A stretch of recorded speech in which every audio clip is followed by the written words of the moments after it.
ہم حج کا بیان کرتے ہوئے اس مقام تک پہنچے تھے کہ جو حج تمتع کرنے والے ہیں وہ عمرے سے فارغ ہو جائیں اور 8 ذوالحجہ کا انتظار کریں۔ جو حج قران کرنے والے ہیں وہ عمرے سے فارغ ہو گئے، اس کے بعد طواف قدوم کیا اور پھر وہ 8 ذوالحجہ کا وہ بھی انتظار کریں گے۔ اور حج افراد کرنے والے وہ پہلے طواف قدوم کریں گے اور پھر 8 ذوالحجہ کا ویٹ کریں گے۔ آگے تمام چیزیں ایک جیسی ہوتی ہیں، یہ تینوں حج علیحدہ ہیں لیکن آگے ایک ہی طرح کے ارکان ہوں گے۔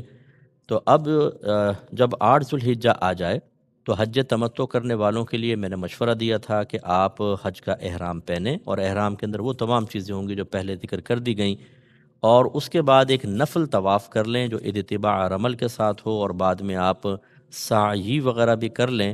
تو انشاءاللہ طواف الزیارہ کے بعد جو 10 ذوالحجہ کو کرنا ہے آپ کو ان چیزوں کی ضرورت نہیں رہے گی، صرف طواف کیا اور فارغ، آسانی رہتی ہے۔ اور جو حج قران کرنے والے ہیں وہ طواف قدوم میں یہ معاملات کر لیں کہ اتباع رمل اور اس کے بعد سعی، حج افراد کرنے والے بھی طواف قدوم میں یہ کر لیں۔ اب جب 8 ذوالحجہ آ جائے، حج تمتع کرنے والے ویسے ہی احرام پہنیں گے، غسل وغیرہ کریں، پوری جسم کی صفائی وغیرہ کر کے احرام پہنیں اور حج کی نیت کریں۔ حج قران، حج افراد والوں نے پہلے حج کا احرام پہنا ہوا ہے، اور وہی نیت دل کے ارادے کو کہتے ہیں۔ مخصوص اس میں الفاظ لکھے ہوتے ہیں کتابوں کے اندر، آپ چاہیں تو مخصوص الفاظ سے کر لیں، ورنہ دل میں نیت کر لیں کہ اللہ تعالیٰ میں تیری رضا کی خاطر حج کرنا چاہتا ہوں، یا حج کرنے کا میں نے ارادہ کیا ہے، اسے اپنی بارگاہ میں قبول فرما لے، میرے لیے اس کی ادائیگی آسان کر دے۔ بس اس کے بعد ہمیشہ یاد رکھیں جب بھی آپ احرام پہنیں گے، پہلے بھی میں نے عرض کیا، ایک بار تلبیہ پڑھنا لازم ہوتا ہے اور 3 بار افضل ہوتا ہے۔ تو اس لیے پھر آپ لبیک اللہم لبیک جیسے احرام کی نیت کریں گے یہ پڑھیں، اور 3 دفعہ، مرد بلند آواز میں اور عورتیں آہستہ آواز میں۔ اور اس کے بعد اگر آپ میرا مشورہ مانیں تو اپنی فیملی کے ساتھ نفل طواف کر لیں اگر ٹائم مل جاتا ہے، اور اس میں سعی وغیرہ کر لیں۔ آج 8 ذوالحجہ کو جب سورج تھوڑا بلند ہو جائے تو آپ نے مینا کی طرف جانا ہے۔ 8 ذوالحجہ کا پورا دن مینا میں گزارنا ہے، بلکہ 5 نمازیں وہاں ادا کرنا سنت ہے۔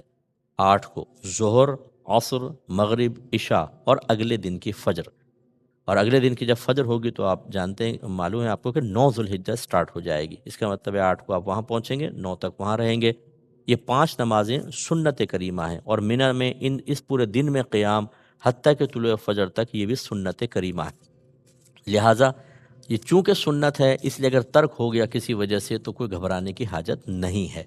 بعض اوقات ایسا ہوتا ہے کہ بعض لوگوں کو جو خیمہ ہے وہ مینا سے باہر مزدلفہ کے اندر لگا ہوتا ہے، یہ پرابلم ہوتی ہے۔ تو ایسے لوگ اگر ہوں تو لڑائی جھگڑا نہ کریں، کوئی ہوتے ہیں مسائل، جگہ تنگ ہوتی ہے تو بعض اوقات باہر آپ کو جگہ ملتی ہے، اس میں یہ ہے کہ آپ جا کے نمازیں مینا کے اندر ادا کر لیں۔ 5 نمازیں چلو سنت کے، تھوڑا بہت آپ جتنی دیر آپ نماز ادا کریں گے اتنی دیر آپ کو گویا کے اندر اسٹے مل جائے گا۔ لیکن ہوتا تھوڑا مشکل ہے کیونکہ دوسروں کے خیموں میں تو آپ داخل ہو نہیں سکتے، اور جگہ بڑی کنجسٹ ہوتی ہے، رش بہت زیادہ ہوتا ہے، لیکن بہرحال موقع مل جائے تو تھوڑا سا وقت وہاں گزار لیں سنت کے قصد و ارادے سے۔ اگلے دن کی فجر کے بعد آپ کو پھر عرفات کے لیے روانہ ہونا ہے۔ اس میں بھی مسئلہ یہ ہوتا ہے کہ ابھی آپ نے فجر پڑھی نہیں کہ آپ کے معلم کے آدمی شور مچا دیتے ہیں کہ چلو چلو چلو جی، نکلیں نکلیں، بسوں میں بیٹھو بسوں میں بیٹھو۔ تو بعضوں کی تو نمازیں قضا ہو جاتی ہیں، فجر کی نماز جا کے پہلے بس میں بٹھا دیتے ہیں، فجر سے پہلے شور مچا مچا کے وہاں بٹھا دیتے ہیں، نہ وضو ہوتا ہے نہ کچھ، کیونکہ آدمی اچانک گھبرا جاتا ہے، پریشان ہو جاتا ہے۔ آپ ہوشیار رہیے گا کہ اس رات جو ہے یعنی 8 کے بعد جب فجر آپ کو پڑھنی ہے تھوڑا پہلے جاگ جائیں، وضو وغیرہ کر کے تیار رکھیں، اور اگر فرض کر لیں آپ کو زبردستی گاڑی میں بٹھا بھی دیتے ہیں تو پھر آپ کو چلتی گاڑی میں نماز پڑھنی ہوگی اگر اترنے کا موقع نہ ملے۔ لیکن ہمارا اگر مشورہ مانیں تو آپ خیمے میں رہیں، ادھر ادھر ہو جائیں، چاہے وہ آپ کے بغیر نہیں جا سکتے، گنتی پوری کریں گے سب کی پھر وہ جائیں گے، ورنہ معلم پکڑا جاتا ہے۔ تو فجر وہاں پہ سنت کے مطابق ادا کر کے پھر ہی آپ گاڑی میں بیٹھیں، یہ بیسٹ ہے۔ اچھا، جو گاڑی میں جانا چاہے، اب اگر کوئی پیدل جانا چاہے مینا سے عرفات تک تو ترتیب یہ ہے کہ پہلے مینا ہے، پھر بیچ میں مزدلفہ آتا ہے، یہ بڑا لمبا ایک ایریا ہے، اس کے بعد پھر آپ عرفات تک پہنچتے ہیں۔ تو اگر کوئی پیدل چلنے کی طاقت رکھتا ہو تو پیدل جائے، یہ افضل ہوتا ہے، لیکن ہاٹنس بہت زیادہ ہوتی ہے، راستہ بہت گرم ہوتا ہے، اس لیے ہمت ہو تو کریں، اور خاص طور پہ جب آپ کے ساتھ فیملی ہوتی ہے تو پھر آپ چلیں فیملی کے ساتھ، گاڑی میں بیٹھ جائیں۔ لیکن یہ بھی ایک صبر آزما سفر ہوتا ہے کیونکہ اسٹک ہو جاتی ہیں گاڑیاں، ویسے تو ایئر کنڈیشن ہوتا ہے لیکن آہستہ آہستہ چل رہی ہوتی ہیں، طبیعت میں بعض اوقات شیطان ملال پیدا کرنے کی کوشش کرتا ہے، تو نو کمنٹس، بالکل ہونٹ بند، اللہ کی رضا کی خاطر بالکل سکون سے، ٹھیک ہے نا، بعض اوقات آدھا آدھا گھنٹہ تک بس کھڑی رہتی ہیں، یہ بھی ہوتا ہے، کوئی مسئلہ نہیں ہے، اللہ کی رضا کی خاطر کریں، اور اگر پیدل جانا چاہیں تو پیدل جائیں۔ آپ 8 کو یہاں پہنچے، آپ نے ظہر عصر یعنی منی میں پہنچے تھے، ظہر عصر مغرب عشاء، اگلے دن کی فجر پڑی، 9 سٹارٹ ہو گئی۔ اب 9 کو آپ پہنچ رہے ہیں میدان عرفات میں۔ یہ میدان عرفات میں ٹھہرنا وقوف عرفہ کہلاتا ہے، اور یہ حج کا رکن اعظم ہے، یعنی پہلا فرض یہ ہے، اور دوسرا طواف الزیارہ، یہ 2 فرائض ادا کرتے ہیں آپ حاجی ہو جاتے ہیں۔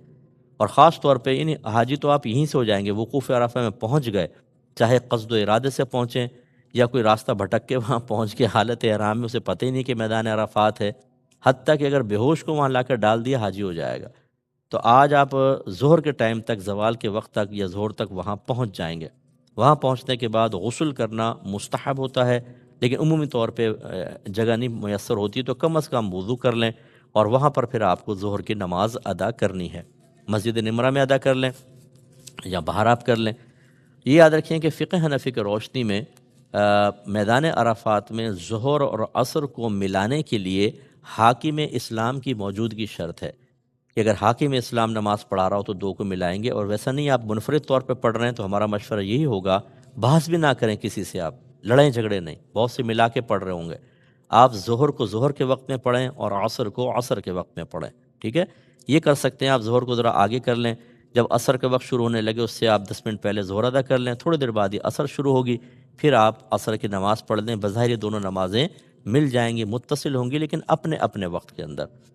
تو آج آپ کو یہاں ٹھہرنا ہے غروب آفتاب تک، اتنا یہاں پر ٹھہرنا واجب ہے، ٹھیک ہے؟ غروب آفتاب کے بعد ہی جا سکتے ہیں، اس سے پہلے نکلیں گے تو دم لازم ہو جائے گا، لیکن اچھی طرح یاد رکھیں کہ وقوف عرفہ کا ٹائم جو ہے وہ یہ پورا دن اور اگلے دن کی طلوع فجر، اگر اس پورے وقت میں کوئی یہاں پر آ گیا تو وہ اس کا رکن ادا ہو جائے گا، لیکن کم از کم آپ کو غروب آفتاب تک ٹھہرنا، اس سے پہلے اگر آپ نکل گئے دم لازم ہو جائے گا۔ تو اگر کوئی خدا نخواستہ آپ غلطی سے غروب آفتاب سے پہلے نکل گئے نا تو دم لازم، لیکن اگر آپ دوبارہ آ جائیں حدود عرفات میں تو دم ساقط ہو جائے گا، معاف ہو جائے گا۔ تو کبھی خدا نخواستہ ایسا ہوتا ہے بعض اوقات کہ جلدی نکال دیتے ہیں، یہاں بھی وہی مصیبت ہوتی ہے کہ غروب آفتاب سے پہلے شور مچا دیتے ہیں، چلو چلو چلو، آپ کو بسوں میں لا کے بٹھا دیں گے، اور اگر آپ غروب آفتاب سے پہلے بیٹھ گئے اور وہ حدود عرفات سے بس باہر نکل گئی تو آپ پہ دم لازم ہو جائے گا۔ یہاں بھی ہمارا وہی مشورہ ہے، آپ کے بغیر بس نہیں جائے گی، ایک ایک حاجی کو گنا جاتا ہے، آپ وہاں پہ آرام سے کہیں پر بھی بیٹھ جائیں، غروب آفتاب کے بعد مغرب ادا نہیں کرنی ہے، غروب آفتاب کا انتظار کرنا ہے، اس کے بعد آپ جا کے بس میں بیٹھیں، کوئی ڈانٹ ڈپٹ نہیں ہوگی، گھبرائیے گا نہیں کہ مجھے ڈانٹیں گے، شاید کچھ سختی ہوگی، کچھ بھی نہیں ہوگا، آپ کا ادب ہے، تہذیب ہے، سب ہے، آپ کو لیے بغیر جائیں گے نہیں، اس لیے اپنا وہاں غروب آفتاب تک آپ ٹھہریں، یہ آپ کا وقوف عرفہ ہو گیا۔ اور یقین رکھیے کہ آپ گناہوں سے ایسے پاک و صاف ہو گئے جیسے آج ہی اپنی والدہ کے پیٹ سے پیدا ہوئے ہیں، کیونکہ جو میدان عرفات میں آ گیا تمام حقوق اللہ میں کی گئی کوتاہیاں معاف ہو جاتی ہیں۔ ایک حدیث کے مطابق نبی کریم صلی اللہ علیہ وسلم میدان عرفات میں تشریف لائے تو اللہ تعالیٰ کی بارگاہ میں عرض کیا، رب کریم میری امت کو بخش دے، دعائیں مانگی تو اللہ تعالیٰ کی طرف سے پھر آپ کو بشارت دی گئی کہ جو آپ کا امتی یہاں پر آیا میں اس کے تمام اپنے حق میں کی گئی کوتاہیوں کو معاف کر دوں گا، یعنی بندوں کے جو کوتاہی ظلم معاف نہیں ہوں گے۔ نبی کریم صلی اللہ علیہ وسلم نے عرض کیا، رب کریم ظالم کو بھی معاف کر دے، لیکن کوئی جواب نہ آیا، سرکار دعا فرماتے رہے لیکن جواب نہ آیا، حتیٰ کہ آپ یہاں سے مزدلفہ تشریف لے گئے، پھر مزدلفہ میں دعا فرمائی تو اللہ تعالیٰ کی طرف سے یعنی بشارت ملی آپ کو کہ ظالم کو بھی بخش دیا۔ اس وقت نبی کریم صلی اللہ علیہ وسلم مسکرائے تو شیخین کریمین سیدنا صدیق اکبر و عمر فاروق رضی اللہ تعالیٰ عنہما نے عرض کیا، رسول اللہ ہمارے ماں باپ آپ پہ قربان ہو جائیں، آپ کیوں مسکرائے؟ سرکار نے فرمایا کہ جب اللہ تبارک و تعالیٰ نے میری یہ دعا قبول کی اور میری امت کے ظالم کو بھی معاف کر دیا تو میں نے شیطان کو دیکھا واویلا مچا رہا تھا اور مٹی اٹھا کے سر پہ ڈال رہا تھا، اس کی حالت دیکھ کے مجھے ہنسی آ گئی۔ اس کا مطلب ہے میدان عرفات میں جو اللہ کے حق میں کوتاہی کی وہ سب معاف، اور مزدلفہ میں جو حقوق العباد میں کوتاہیاں کی ہیں وہ سب معاف، اور آپ گناہوں سے بالکل پاک و صاف ہو جائیں گے، صغیرہ کبیرہ ظاہری باطنی ہر قسم کے گناہ۔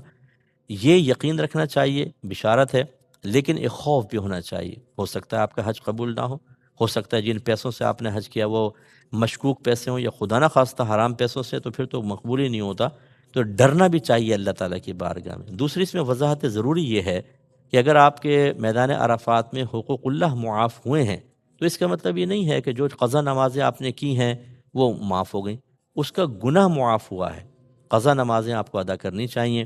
اسی طرح اگر رمضان کے روزے چھوڑے تھے تو رمضان کے روزے قضا کرنے کا گناہ معاف ہوا ہے، روزے آپ کو بہرحال ادا کرنے ہوں گے۔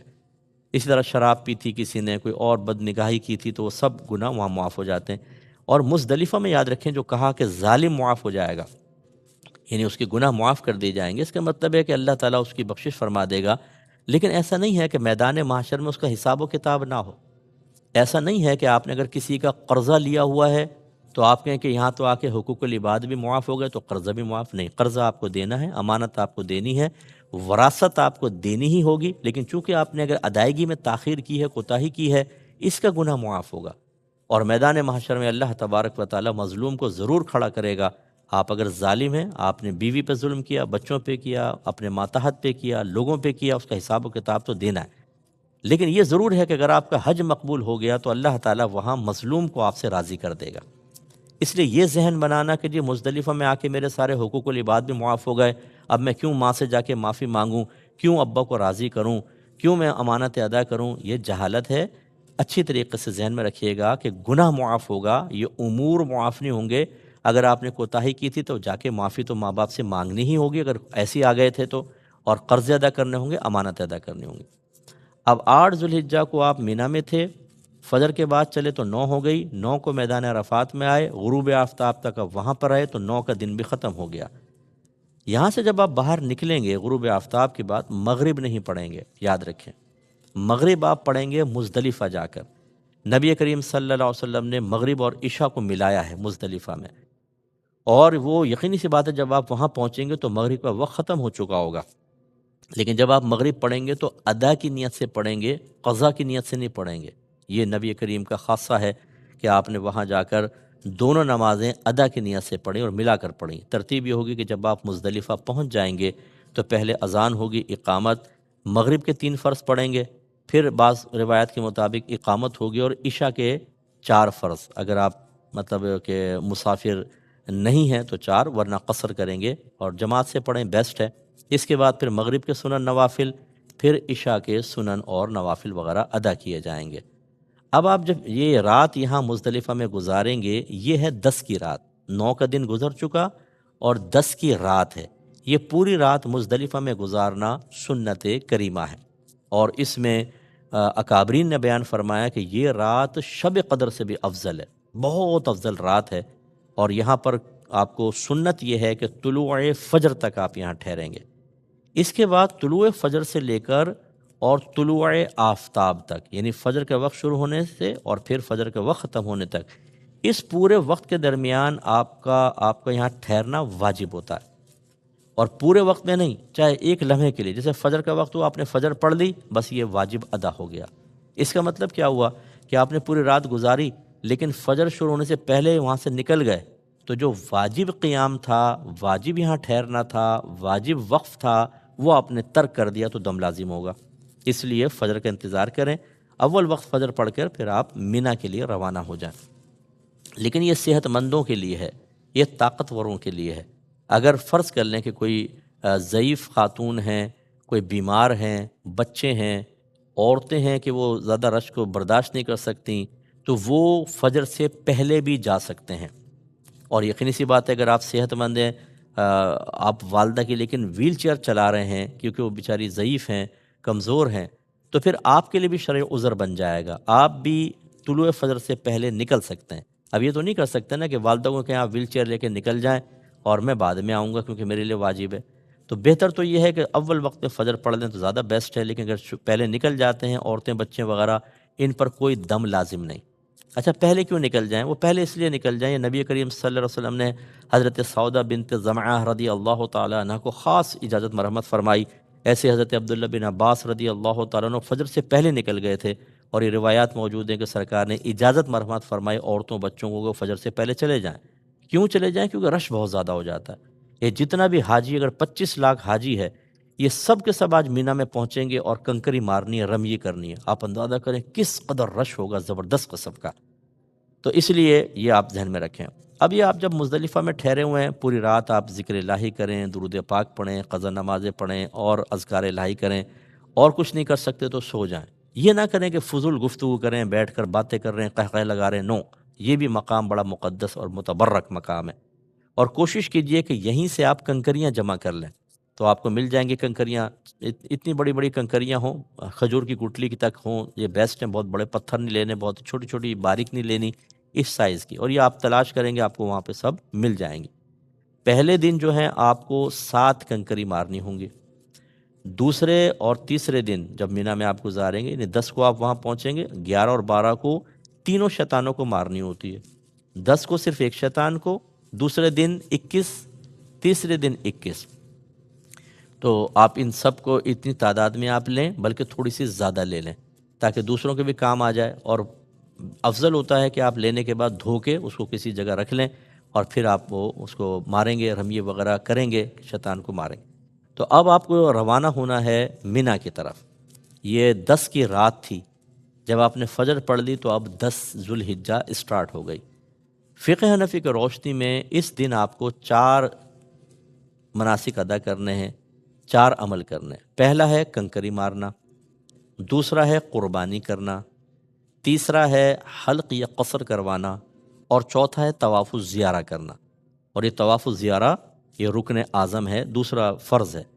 اور یاد رکھیں، آپ جب وقوف عرفہ سے آپ نکل گئے تو جب تک طواف الزیارہ نہ کر لیں بیویاں حرام ہوتی ہیں انسان کے اوپر، یہ یاد رکھیں۔ طواف الزیارہ سے پہلے زوجہ حلال نہیں ہوتی، اس لیے یہ آپ کو کرنا ہوگا کہ اب آپ وہاں پہنچ کر یہ 4 کام بالترتیب کریں گے، اور انشاءاللہ ان چاروں کی تفصیل اور پھر بقیہ جو مسائل ہیں وہ اگلے پروگرامس میں ذکر کروں گا۔ اللہ تعالی ہمیں سمجھنے، سوچنے، یاد رکھنے، دوسروں تک پہنچانے کی توفیق عطا فرمائے، آمین۔